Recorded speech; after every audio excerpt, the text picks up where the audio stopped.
Hey guys, Rodney Preston here with RodneyPrestonMusic.com and Horizon. We're going to talk about mastering today. Right, we're going to try this again.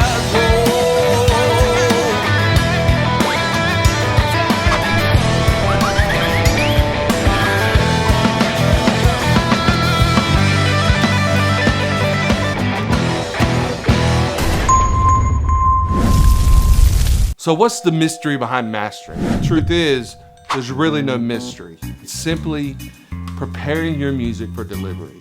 Whether you're gonna put it on Spotify, YouTube, CD, who really does those anymore?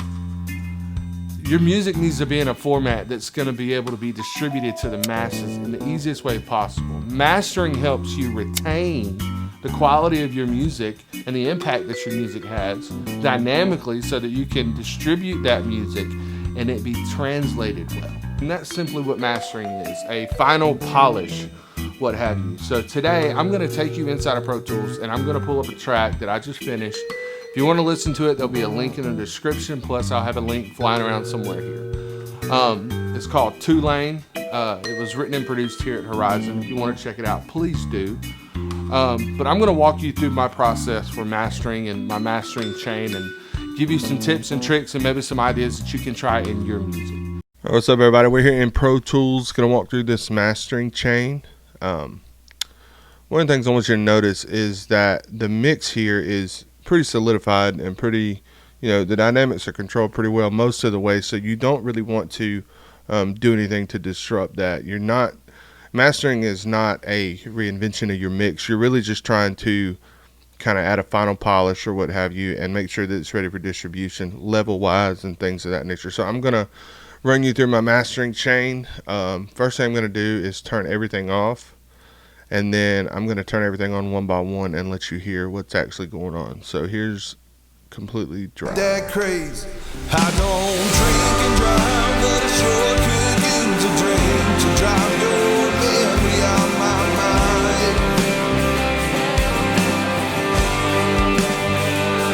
And I don't smoke, but I sure do like the smell of these tires burning down county lines. Down county lines.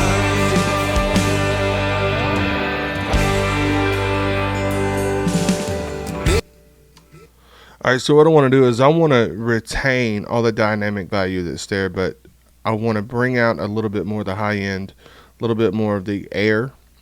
And by doing that, I used an Abbey Road master bus. And all I'm really doing, it's got a mid-side technique, so I really only want to affect the left and the right channels of this mix. So what I did is I add just a little bit of high end, a little bit of, I think it's right at 8K, about 1 to 2 decibels. I'm going to bypass that, turn it off, and then we'll turn it back on. See if you can hear the difference. It's super subtle, but like I always say, super subtle works. So here we go. I'm going to turn it in bypass, and then I'm going to turn it off. Crazy. I don't drink and drive, but I sure could use a drink to drive your memory out my mind.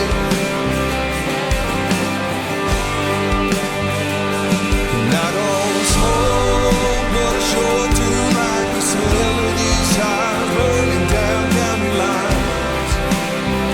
Down county lines.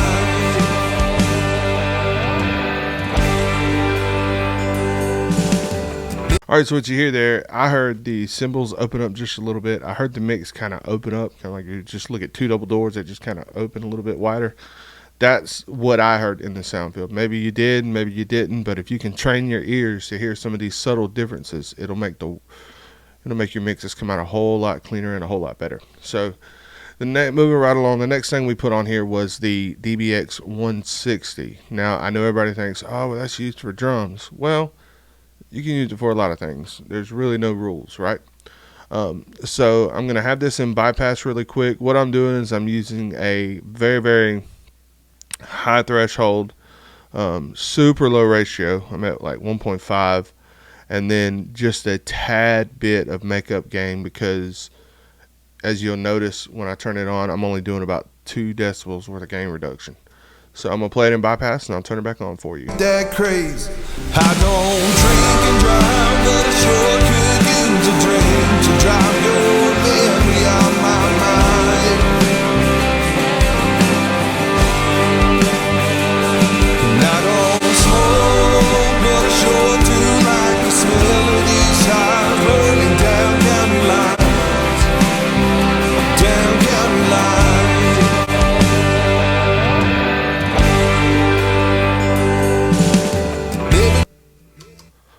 I noticed again was the high end spread out just a little bit more, and it got a little more prevalent. So moving right along, I'm going to pull up the C4. Now what I'm using the C4 as is a little bit of sibilance control. Anything really above 8-10K, I want it to dip a little bit. I don't want to completely take it away, and I'm also using it for a little bit of low end control here. So I'm gonna bypass this and now turn it back. That crazy. I don't drink and drive, but I sure could use a drink to drive your memory out my mind. And I don't smoke, but I sure do like the smell of these tires burning down county lines. Down county lines.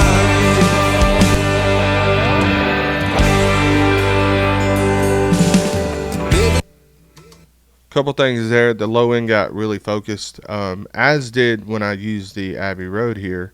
The low end got really focused. One thing I didn't tell you is I was actually adding about 2 decibels of gain at 91 hertz, and that just adds a little bit of thump. And so when you're adding that stuff, you want to control it. So that's why I followed it up with the compressor and then with the C4. One thing to note about mastering your music is you're not trying to reinvent the wheel. You're not trying to reinvent your mix. What you're trying to do is solidify that mix and make sure that you get your music into the format that it needs to be for whatever platform you're going to be distributing that music on. Let's jump back into the video.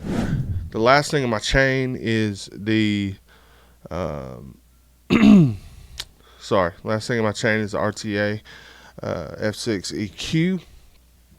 And what I'm using this for is a little bit of mid-range control. Like I said, super subtle, not a whole lot going on there. And that's really the goal. You don't want to disrupt the mix that comes to you as an engineer. You want to retain that production value, and you want to retain the dynamic control that the mix engineer put on the track. So I'm going to have that in bypass, and I will turn it back on for you. See if you notice the difference. That crazy. I don't drink and drive, but I sure could use a drink to drive your memory out my mind. And I don't smoke, but I sure do like the smell of these tires burning down county lines. All right, I'm going to do this one more time, and the way you can hear this really well is if you pay attention to the snare. The snare it's a little muffled when it's in bypass, and then when you turn the EQ on, it just kind of opens that snare up a little bit. So here's in bypass. That crazy. I don't drink and drive, but I sure could use a drink to drive your. Then when I turn it on, the snare kind of opens That up. crazy. I don't drink and drive, but I sure could use a drink to drive your memory out my mind.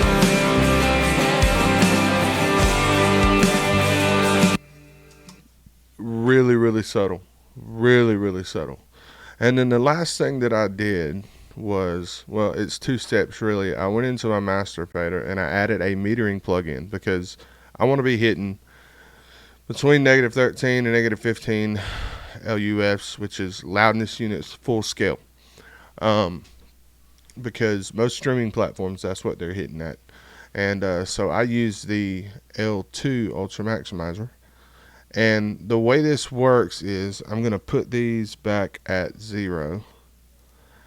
And you link them together and you pull it down until you're getting 2 to 3 decibels worth of gain reduction. And then you add the makeup gain back to that. So I'm going to turn this plugin on. I'm going to play the track and I'll pull it down till we get the attenuation that we want. And then I'll ride the level back up so that on our meter, we're getting the level that we want. So here. That crazy. I don't drink and drive, but I sure could use a drink to drive your memory out my mind. All right, so I've got the attenuation that I want. I'm going to give it some makeup. That crazy. I don't drink and drive, but I sure could use a drink to drive your memory out my mind. And I don't smoke, but I sure